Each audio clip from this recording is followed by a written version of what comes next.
I think I know why I'm going to ask this question. Okay, fire away. I just realized that I was seeking some approval from you. Ah. But Not there is gonna get another any. part of this question that I would like to probably get an Sure. answer. It had to do with the pleasure and joy of the loving use of free will. Yeah. I think, how do you distinguish between the genuine joy and pleasure of acting in love, or just receiving pleasure from As an addiction? Yes. No. I don't know. Well, that's how I distinguish. Maybe I'm totally wrong, but it looks as if some spirits were rewarding me. Yes. Through their addictions being met. And yes. If you don't mind, I'll explain. Yep. I've been doing quite a lot of work in the past months, and it was quite a lot of pleasure and rewards, because I thought I was working a lot. And in the process, I think, I'm not sure, I've met my soulmate. And then it all stopped when I started working on my fear of spirits. And literally, in the next hour, everything went down the drain, and it's still extremely hard, and it's been months since then. Yep.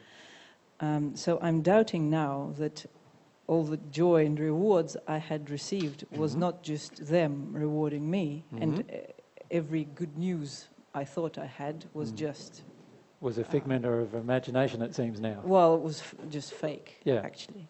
Because So I've realized that I'm just a puppet. Because every time now, I know that once I've triggered them, so it's as if they were quite happy with me working on whatever that I thought was quite important, actually. But when I started coming a bit closer to them, hop, so... Well, it's not very funny, actually. No, it's not funny. Let's look at what's going on. For the majority of us, when we begin this process, we don't realise that the majority of times we think we're receiving pleasure or joy, we're actually having our addictions met. And unfortunately, spirits are very hooked into you retaining having your addictions met, because that's how they get their addictions met. So there is a codependency that develops between spirits and ourselves with regards to addictions. And a spirit will, under pretty much all circumstances, if they are earthbound spirits, and there's 20 billion earthbound spirits around the earth at any one point in time, they will, if they wish, use your addictions to get their addictions met.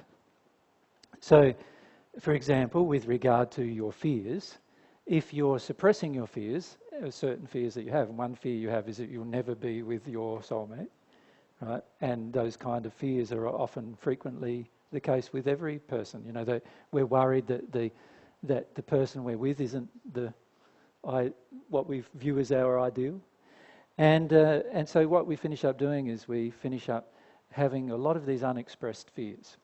And spirits know that if all they need to do is give you nice feelings about those particular fears to make them go away, and you'll pretty much do what they want you to do. They know that. And in that moment, you might receive what you would call joy or pleasure in that moment. However, if the long-term results are suffering or pain,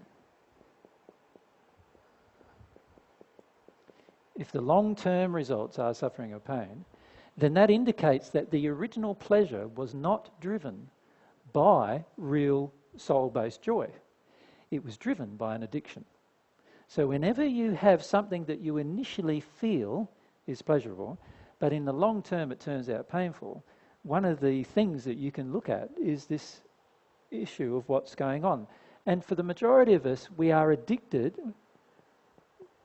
We have a heap of addictions, wanting our pleasures to be fulfilled when many of our pleasures are not actually pleasurable in the long run. You'll actually feel the harmful effect of the addiction in the long run. In other words, you'll eventually feel the pain and suffering that comes from following something that initially was pleasurable, but eventually ends up quite painful. Now, if I give you some examples of this in terms of day-to-day living. When a person normally gets their cup of tea or coffee in the morning, they initially believe that this is a pleasurable experience. Yeah? And they feel that every time they have their cuppa, that feels good for them, makes them feel alive, makes them feel a number of different things. But the majority of people who become addicted to tea and coffee, and even just minor substances like this that are legal to take, when they pass into the spirit world, they no longer can have that addiction met. In other words, you can't drink a cup of tea in the spirit world, and you can't drink a cup of coffee in the spirit world. And so then what happens is they're going, where's my cup of tea? Where's my cup of coffee? And now, all of a sudden, the so-called pleasurable experience that they had all of their life now becomes very painful. They have a lot of these addictions. Physical addictions I'm talking about in this case. Not in this case, I'm talking about all sorts of addictions here. But in the example I'm giving is a physical addiction. We have a physical addiction that drives our behaviour. And when we meet that physical addiction, we feel a level of pleasure. But what is the results in the long run is the question. Now, a person who drinks a lot of coffee or a lot of tea in the long run, generally they'll probably put on some weight. They'll generally find stress very difficult to deal with without their tea or coffee. They'll find every time they feel stressed, they'll go to a tea or a coffee in order to alleviate their stress, and so forth. And this is an indication that it's an addiction being met that's causing their so-called pleasure, rather than just the pleasure of having that particular thing, whatever that thing is. Let's look at another example. The average male on the planet under 30 years of age would believe that having a long series of multiple relationships with different women is a good thing. Right? By the time, if he continues that lifestyle until he's 80 years of age, he'll find himself to be very lonely and have a lot of people very angry with him.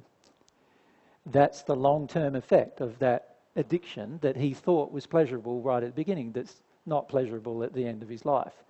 That's an indication that it was an addiction that he was looking after when he wanted a long series of relationships with different women.